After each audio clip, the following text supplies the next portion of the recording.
Welcome.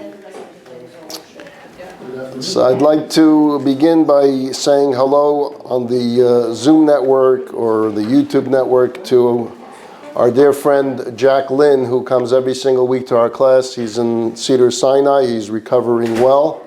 And we want to wish him on behalf of the whole class a refuah shalema, Jack. Get out fast. I know the nurses love having you there. But we want you back here, so hopefully you'll be back with us, maybe for Shavuos or for next week's class. But a big refuah shalem and a shout out to Jack, who's listening to us live over Zoom. If you haven't seen the literature, Jack and his wife are being honored at our Chabad Gala. That's coming up 3 weeks from last night. It's June 13th at the Four Seasons Hotel. We'd love to have you join. So if you're interested after class, you can speak to Jacob or go on chabadgala.com, but we'd love to have you participate. It's going to be a fabulous evening, our first gala back since pre-COVID days. So it's 4 years in the making. There'll be wonderful entertainment by the Eighth Day Band. There'll be wonderful videos, great food catered by the Four Seasons, of course, Glatt Kosher. We look forward to having you all come and celebrate with us. Tomorrow night begins the holiday of Shavuot. It's perhaps one of the least known biblical holidays, but at the same time it's perhaps the most important of the biblical holidays because it commemorates the giving of the Torah at Mount Sinai. And if it wasn't for that, there would not be a mission statement of the Jewish people or a guideline for the Jewish people. So everything stems from this holiday of Shavuot. There is our tradition that we stay up late into the night, the first night of Shavuot, studying the Torah. And so tomorrow night, the classes will start at 11 p.m. And you have the flyer in front of you from 11 p.m. till midnight. We're going to have a special program called TED Talks, but these will be 6 talks. Each speaker will be given 10 minutes to deliver their talk. You have the 6 topics on the flyer in front of you. We look forward to having you. So from 11 o'clock to 12 o'clock, the 6 talks. 12 o'clock there's recess where you get a lot of refreshments. I'm talking about a lot. There's a lot of chocolate. There's sushi. There's coffee. There's cake. We'll keep you going. And then we start the next round of classes. I'll be teaching, I believe, from 12:15 to 1 a.m. Then there's a class from 1 a.m. to 2 a.m. There's a class from 2 a.m. to 3 a.m. Then there are cots put out in the parking lot, because Friday morning we're going to have services at 10 o'clock, and then there's the reading of the 10 Commandments at about 11 o'clock, and after services there's this huge lunch, a dairy lunch with pizza and lasagna and everything else. If you want to know the menu, go ask Jackie after class what she's cooking up. But anything you can think of, a lot of ice cream and a lot of cheesecake. Yes. Saturday is the second day of Shavuot, and the Yizkor memorial prayer is said on Shabbat. So if you have to say Yizkor, please do join us on Shabbat for services. I want to start off where we left off last week, and I'll back up a little bit for the benefit of those that weren't here and those out there listening throughout the world on the various different social media sites that perhaps didn't hear last week's class. But there's a verse in the Torah. And the verse in the Torah says, don't hate your brother or sister in your heart. Okay? Don't take vengeance, and don't bear a grudge against a member of your people. V'ahavta l'reacha kamocha, love your fellow as you love yourself. Ani Hashem, I am God. Now everyone is focused always on the latter words of that verse. V'ahavta l'reacha kamocha is perhaps one of the most famous verses of all of the Bible. I would like to take a closer look at the beginning of the verse and try to understand what does it mean. What does it mean not to take revenge and not to hold a grudge? What do these words mean? And I told you last week that Rashi, the classic commentator, gave us a very simple example. And if you remember, we used Jacob. Jacob, you remember this? I do. You do. As an example, myself and Jacob, we acted out the part. So this is what Rashi says. What does it mean to take a revenge? I go to Jacob and I say, Jacob, my friend, you have a beautiful iPhone there. Can I borrow it? No. And he says, no. I'm a little bit upset, right? Yeah, I'm nice to the guy. I've been really nice to him. I praise him sometimes in front of the whole class. I do. You remember last week I said Jacob was getting a lot better at this, right? He said no to me. Okay, I go home. I'm pretty upset. Jacob comes to me the next day and he says, can I borrow your laptop? And I say, no. And then I smirk and I say, when I asked you for the iPhone yesterday, what did you say to me? No. Says Rashi, that's what the Torah means, taking revenge. I just took revenge. Now in that example, it's interesting. He said no to me. I said no to him. He didn't get a sin. I did. Why is that fair? Why can he get away with his no and I can't get away with my no? You understand my question? We both did the same thing. It should be even. He wasn't nice. I wasn't nice. We both get an X on the chart up there. But instead, nah, he's fine. Free choice. He doesn't have to trust me with his iPhone. But when I said no to him the next day, the Torah goes ahead and says that I have violated one of the 613 commandments by taking revenge. And the answer is, because I didn't just say no. I gave the smirk after.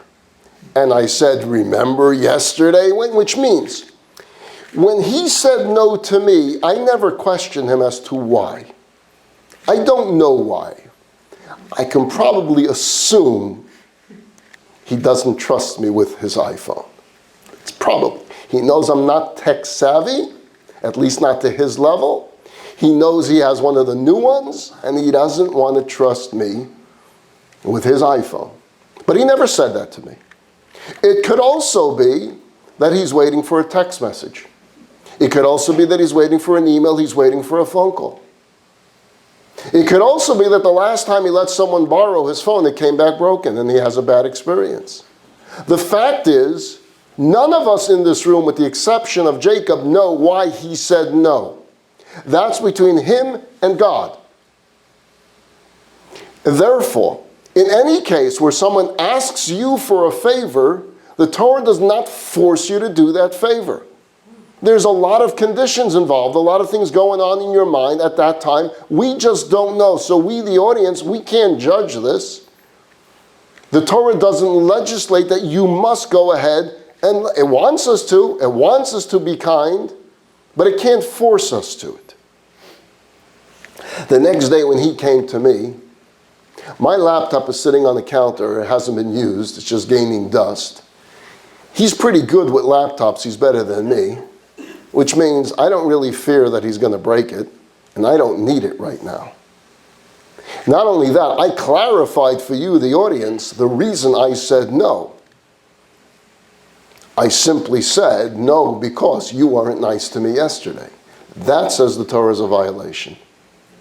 Adding that little piece on means I have carried with me for 24 hours this disappointment in him, and I want to pay him back. That's revenge. The Torah is not going to force me to say yes to him. It wants me to say yes because it wants me to be kind, just like it wanted him to say yes to me as well. But the moment I said that this has anything to do with anything that took place prior between me and him, I violated a biblical commandment of not seeking revenge. Case number 2. Case number 1 is pretty easy, right? You followed it. Let's just make a little bit of change over here. I go to Jacob again. And this time, what was the example I used last week? Tesla. The Tesla. Very good. Jacob loves his Tesla. He has a nice white one in the parking lot. He loves it. He loves it very, very much. It's the one parked out there. Yes, yes, yes. You go near it, it beeps. It says, get away from me. Yeah, that's it. Yes, yes. No scratch, no scratch. I don't think it has a scratch. No, he's going to leave now. He's going to go. Oh, okay. So I say, Jacob, I need to go to 7-Eleven, get myself a Slurpee. Can I borrow your car? I don't have my car here today. And he says, Jacob, what do you say? No. Mm-hmm. Okay. The next day, Jacob's back in my office, and let's say he wants to borrow a camera. What do I say in the second example? I say yes. Wow. Okay, I'm the nice guy, right? I say yes. And as I'm giving him the camera, I add this. Not like you yesterday, who didn't let me use your Tesla, you can use my camera.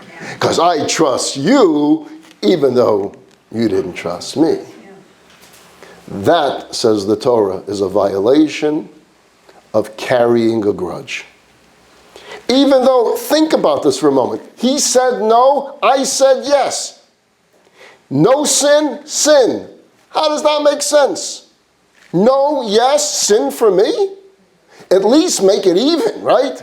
No sin, no sin. I should get credit for the fact that I said yes. So forgive me for the fact that I added my little quip at the end that you weren't nice to me. I'm still letting him use my camera. Why do I get a sin? That was my question last week. That's where we left off. I get the idea of no and no. I was the no that said the jab. I get it. But here, I'm the one of the two of us that said yes. I did the act of goodness and kindness. He didn't. And he gets off with it, and I get a sin. I'm violating a biblical commandment, not a rabbinic commandment, not just tradition, a biblical commandment. That's a biggie. When I let this guy walk out of my office with a camera. That was the question that I had.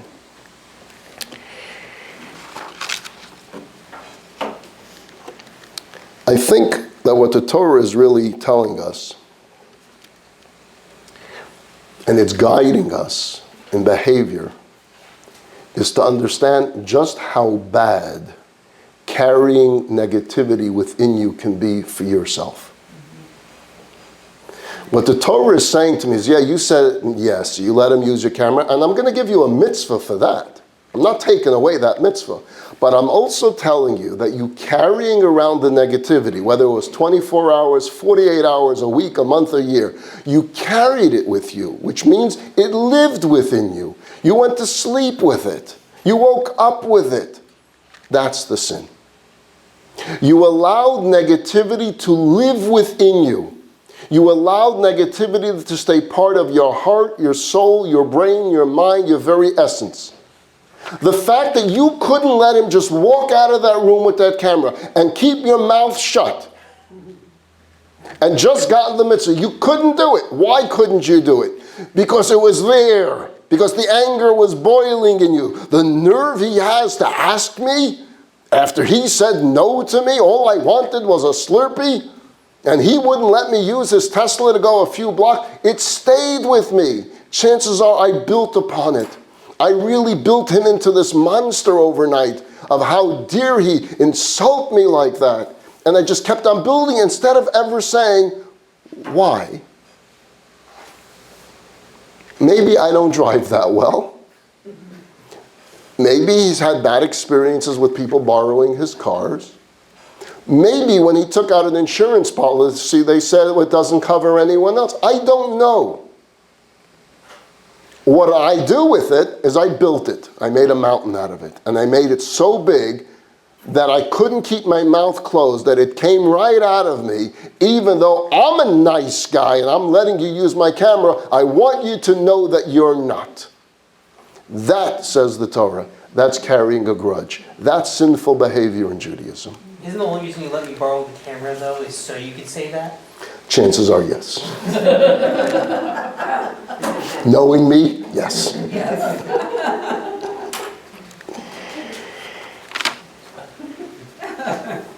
The Torah says carrying around toxic feelings within you is dangerous for you. Because it's not only going to let itself out on my relationship with Jacob, it's going to flow out in my relationship with the world. I'm going to be in a bad mood. I'm going to let it out on everybody, whoever I speak to that day. Some of that will come out. Whether it's my family, my friends, strangers, or even myself. It puts me in a bad mood. It puts me in a negative frame of mind, and therefore, nothing good will happen that day, that week, that month, because everything will have these lenses of negativity. That's what the Torah is trying to get to us. It wants us to modify and change our own character. It's not as focused, as concerned about whether Jacob had a camera that day or not. That wasn't really the Torah's concern. The Torah's concern was myself. What are you doing to yourself? And the fact that you carried this with you for so long, that's a negative character trait, and that needs to be fixed. See, forgiveness, when we talk about forgiveness, is not necessarily forgetting something ever happened. It's not promising to forget. The reality is, we don't forget being hurt by somebody. It stays with us.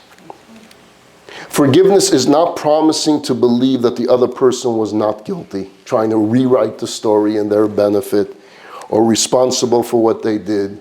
Although we can try some of that, reframing the story. But forgiveness that's about myself doing reframing. Forgiveness doesn't have to be that. Forgiveness is not praising or rewarding the other person. Forgiveness is not approving of them for what they've done. You're not conceding that the wrong committed is viewed as anything less serious than before. Forgiveness is not permission for that person to repeat the offense. Forgiveness doesn't mean that your values and beliefs have changed. What then is forgiveness? It's your decision to no longer hate the offender, to no longer carry that with you. That's what forgiveness is. It's your release. That person, if they did offend you, if they did something wrong against you, will have to seek forgiveness from you, from God. That's what Yom Kippur is all about. The question is us. Are we going to carry it and allow it to eat us up? And that's the focus of forgiveness. To no longer hate the offender. It's letting go of your vengeful thoughts. It's letting go of the venom that builds up within us. And it begins to allow the healing process to take place. Anytime I give this talk, then there's always the hands that go up, but what about? I'm not talking about a murderer. I'm not talking about the heinous crimes out there. I'm talking about most of the stuff that fill us up with disappointment in other people. And most of that is not the big. They're not the big crimes. They're the small. They hurt us deeply. They wound us, and we feel it. Especially as we go to sleep at night and we think about the day, and it's there. And that's why I said one of the most beautiful prayers is the prayer that we say before the Shema at night, in which Ribbono Shalom, God Almighty, Hareini Mocho, I hereby forgive all those that acted against me today. Again, is that for that other person? Perhaps, but it's more for you. It's go to sleep and release it. Let it go. Just let it go. I want to tell you a story, and then I want to move on to the subject of today's class, which will obviously then be continued to next week's class. That's the subject of words. We'll get to that soon. Words. The story goes back to 1922. It's June 24th, 1922. There's a fellow named Walter Rathenau. Anyone heard that name before?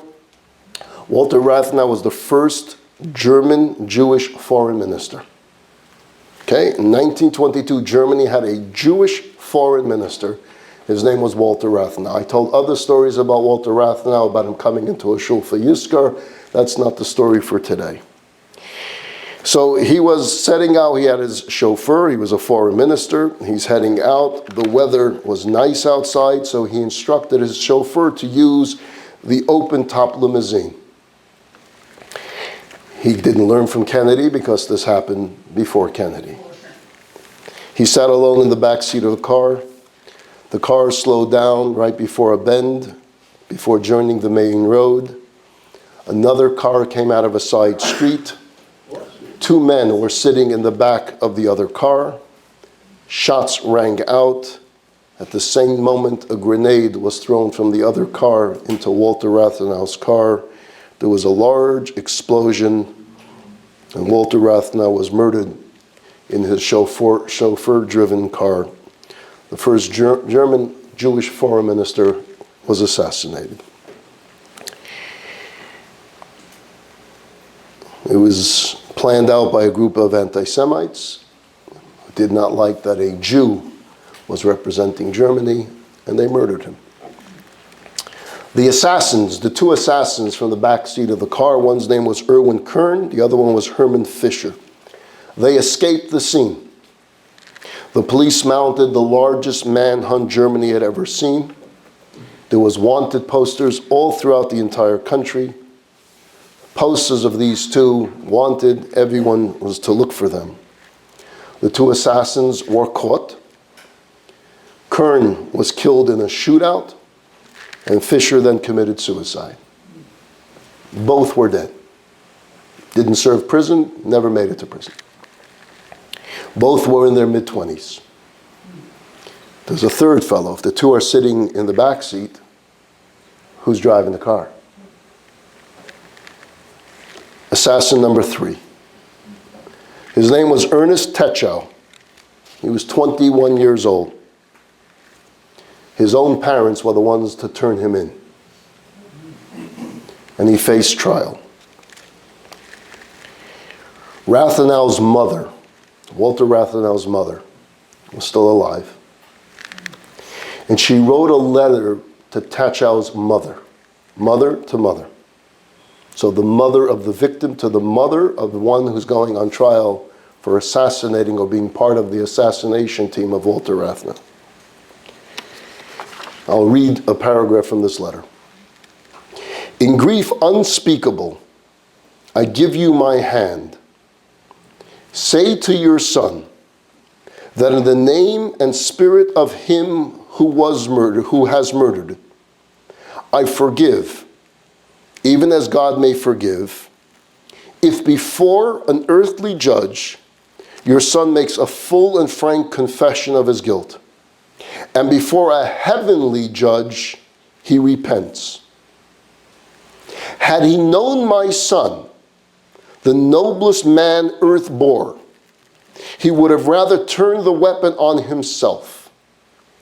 May these words give peace to your soul. Signed, Mrs. Rathenau.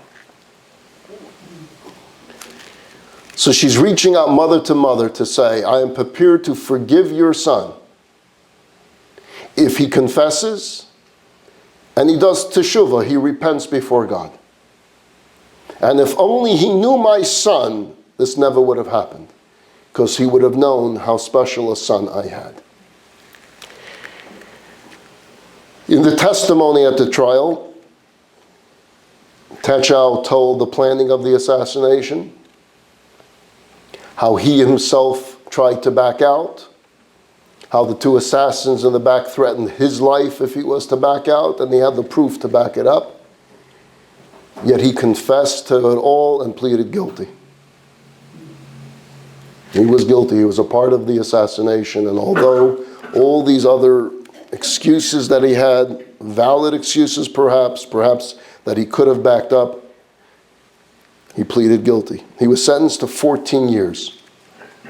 He served 5 of them.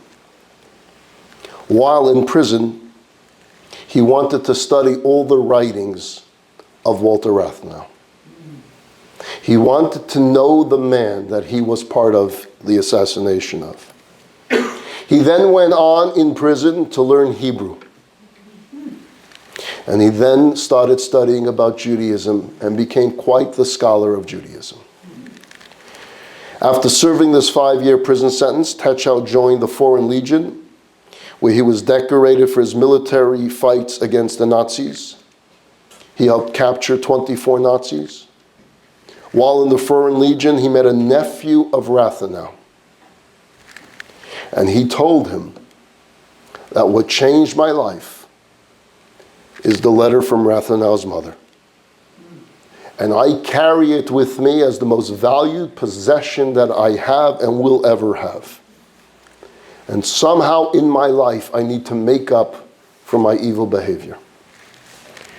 He fought against the Nazis until France capitulated in 1940. As occupied France now began to participate in the slaughter of Jews, Techow smuggled himself into France. He risked capture and torture by the Nazis daily, and he devoted himself to helping Jews escape to Spain with Moroccan passports that he managed to get, and he took no payment for his efforts. And in his efforts, he saved 700 Jews from Hitler's death camps. Wow. One woman writing a paragraph to another mother saved 700 Jewish lives. Now, I'm not here to say that we should forgive murderers. That's not at all what I'm saying. But the fact remains that forgiveness is such a powerful tool to reach into someone's soul. Into our own soul. I am sure it gave Mrs. Rathenau's comfort to know that Techow did this. And I'm sure up above in heaven, it gave Walter Rathenau some comfort to see how someone reformed themselves, changed themselves through the power of forgiveness of his own mother. Staying on this subject of character refinement, among the 4 classes of nature, we spoke about this weeks ago, that in the world that everything is, there's 4 different types of creations. There's the mineral world, the world of the rock, the stone. There is the world of vegetation, the world of growth. There is the animal world, and then there's the human being world. Everything somehow is connected to these 4. What is the human being called in the discussion of these 4? We are called the medaber. Medaber. Medaber in Hebrew is one who speaks. So we can't say one who is alive because an animal is alive too. And as we said a number of weeks ago, the tomato is also alive and the roses are also alive. So the Torah will refer to us, Judaism will refer to us as the medaber, the speaking one, the speaking creation. It's interesting that we are defined by this power of speech. In fact, we're taught that the world was created with 10 divine utterances. How did God create the world? Not with a hammer and nail. God said, let there be light, and there was light. God said, let there be a firmament. God said, let there be stars. God said, let there be animal life. Speech. God used speech to create. And I won't get into it all now, but in Kabbalistic terminology, why speech and not made? Why doesn't it say God made the light? No, it says he spoke. God said, let there be light. Again, this power of words from the very beginning of creation is always mentioned. There's something powerful about words. God used words to create the world, and in a sense, human beings can also use words to create entire worlds. We've all had the experience of reading a book and being very touched by the book, right? Some books you read, maybe it's exciting, but some books you read and they're deep. It touches a chord. It touches a particular emotional place. Sometimes you start feeling tears coming down your eyes. You're crying.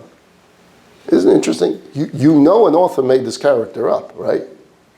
It's not one of those biographies, autobiographies. It's not someone telling their very sad story. That I get, because you know the person perhaps, you can relate to the person. I'm talking about the books where someone is making up a story, and you know the author made this up, the author has imagination, the author creates a character. And you're reading these pages knowing full well that they're made up, and you're an adult. And you begin to cry.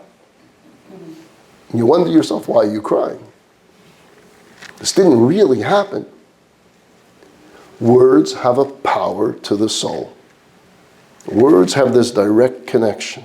So a writer took a blank piece of paper and through words created a person, created this world. Like God created the world with words, this author created a world for you that you're reading, that you're so immersed in, and it has the power to evoke the deepest of emotions. In Hebrew, another term for words is devarim. That's the book that we're studying in our class this year. The book of Devarim, the book of Deuteronomy. In Hebrew it's called Devarim. Devarim means words, but Devarim also means things. Things. And I think the connotation is that words is not just ear. It's not just out there. It's not just something, some sound waves that come into your eardrum. That words are actual things. They are objects. They're tangible. They have impact. They have an effect. Words have implications and words have consequences. And the problem with words is once you say it, it's not easy to take it back.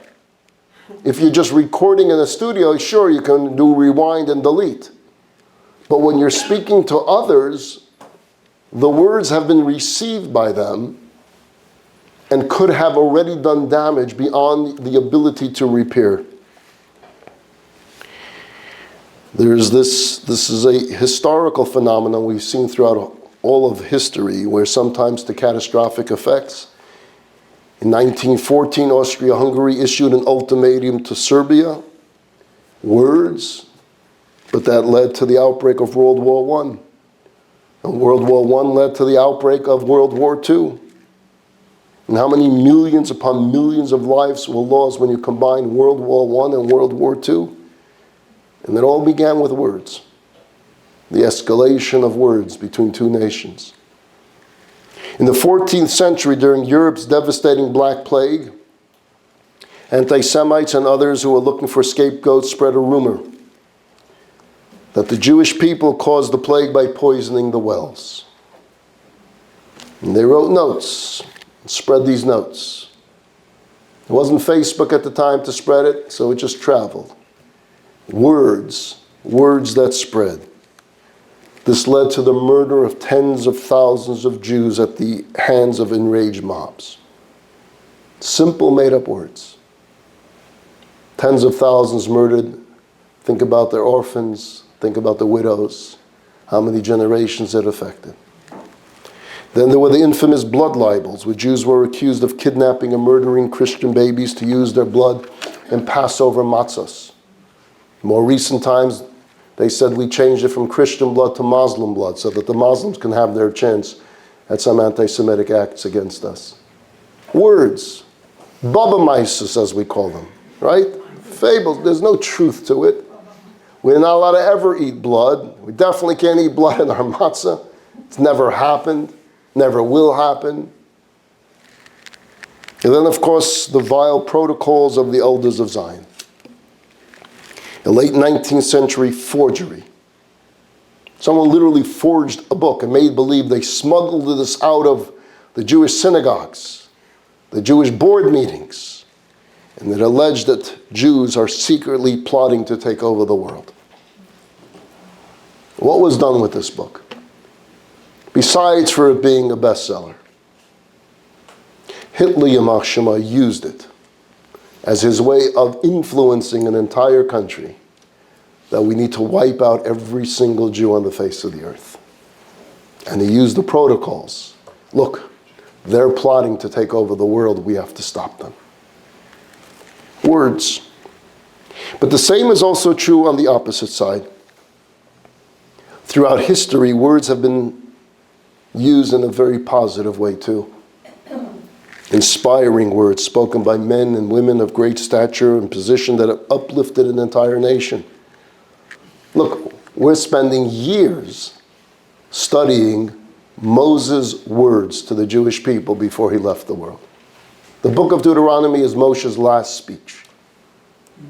And for years we've been studying, and we'll continue for quite a few years, studying the words of Moses. It has lived on for thousands of years. It has inspired a nation for thousands of years. Every single word. You think of the Declaration of Independence. You think about the Constitution of the United States. Words. These are words that change a world. President Lincoln's Gettysburg Address. There are times where a president has the ability to speak to a nation and speak to a world, where everyone is listening at that moment. Those words are very powerful, very important, and very Carefully chosen, each and every single word. So we can see clearly on the macro level how words can shape events on a massive scale for good or for bad. But the same is also true on a micro level, in the day-to-day individual lives of us. Words, the words we speak, what we say to one another, have implications and they have consequences. They can either be like missiles of pain and destruction, or they can be angels of goodness and deliverance. The words we speak can hurt. The words we speak can heal. That's up to us. That's our own free choice. Medaber, the reason God says this creation has the ability to speak, because with mere words we're able to change a person's day, we can change a person's week, we can change a person's month, year, and life. Words. When you talk about you have to go into your checkbook and spend thousands of dollars to help someone, it's a sacrifice. Words. How much of an investment is it for us to use language that heals somebody? How much time does it really take for us every day to think, who can I share some words with today that will be meaningful? That for them it will be a very meaningful thing that I reached out to them and shared something nice. Our words serve as our interface with those outside of ourselves. Our words represent us. They define us. They define if we're a soft person, if we're a sensitive person, or we're a hard person or a cold person. We're defined by our words. Is your word your bond? Are you reliable? Are you credible? Are you trustworthy? Are you a person of honesty and integrity? Or are you a manipulator or a con artist? It's all about the words we use. You know, sometimes we find ourselves in a situation where we feel compelled to offer constructive criticism to someone. And I mentioned this last week. In such situations where we feel we need to correct someone, be very careful on the words you choose to correct. Treat them like a doctor will treat a scalpel in surgery. Cut only what you need to cut when you need to cut, and only if you're experienced at cutting. Because if you don't know how to do this, don't do it. You can hurt someone with constructive criticism as much as you can help them. It all depends how it's said, where it's said, before whom it's said. You want to do it in public, you just shame that person. You want to do it in private, how are the words going to actually bring about a change? Are they loving? Are they non-judgmental? Words, the power of words. There was a young mother who told her rabbi that her little boy was a big troublemaker. He misbehaves a lot, and he often has to get scolded by the parents. One day, he was especially good. He just really went out of his way to be good that day. And that night, the mother says, after I tucked him into bed and I started heading downstairs, I heard him crying. So I went back to his room and see that he was buried in his pillow crying. I said, what's wrong? I didn't scold you tonight. I didn't correct you on anything. Why are you crying? And the little boy said, well, wasn't I good today? What did he need? He needed some reinforcement that I recognized that you were good. Just like you, I was so proud of you today. He didn't get that. And he wanted that so much because every night she was picking on him. You did this today, you bothered this one today, you broke this today. Finally, I was good. Can't you say something good about me? Words. Rabbi Dr. Abraham Twersky writes in many of his books that on the rare occasion that his father needed to discipline him for a certain behavior, the way he did it was by telling him in Yiddish, es passt nicht. You know what that means? It means it's not fitting for you. In those words of criticism, at the same time, it's the greatest compliment. Meaning, someone like you? What you're saying is you're special. You shouldn't be doing something like that. So while you're correcting, you're also giving this compliment. There are times where the most important words are not the ones that we actually say, but they're the words we don't say. Sam Levinson was a comedian. He once said, "It's so simple to be wise. Just think of something stupid to say and don't say it."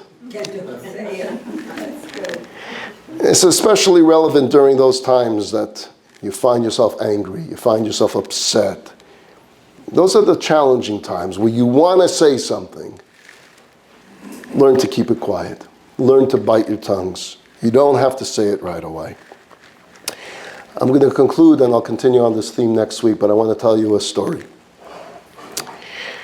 It's a woman back east. Her name was Ella. And a number of years ago, this goes back some 30 years, she and her husband, Yaakov, suffered a terrible tragedy where their son passed away. Passed away 7 weeks after his bar mitzvah. Shortly afterwards, after Shiva was over, as a Friday afternoon, she was at the Department of Motor Vehicles with her elder daughter. She took a number and was told it's a long wait. Whatever she needed to do at the DMV that day, she had to get done.